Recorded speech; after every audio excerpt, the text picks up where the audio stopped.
Aliwalas na umaga. Ayan po, nandito po kami sa San Andres Port. Yan, tapos na po yung event namin. Yan, pauwi na po kami ng Tabaco. Tatawid na po kami ng island uli. So, ayan po, tapos na yung 3 araw namin na pag-i-stay dito sa Catanduanes. So, far, nag-enjoy naman kami. So, buti na lang, ang panahon ngayon maganda. Yan. So, yan po, ready na po yung mga barko. Sasakay na po yung mga sasakyan. So, mga kasama ko, hi, say hi. Good morning. Oh, shout out sa mga kaibigan nila. Yan. So, hello. Yan po. Yan.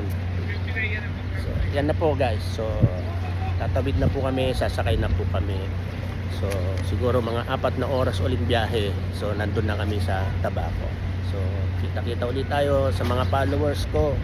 Walang sawang sumusubaybay. Yan, thank you very much. Count me in. Let's go, let's grow.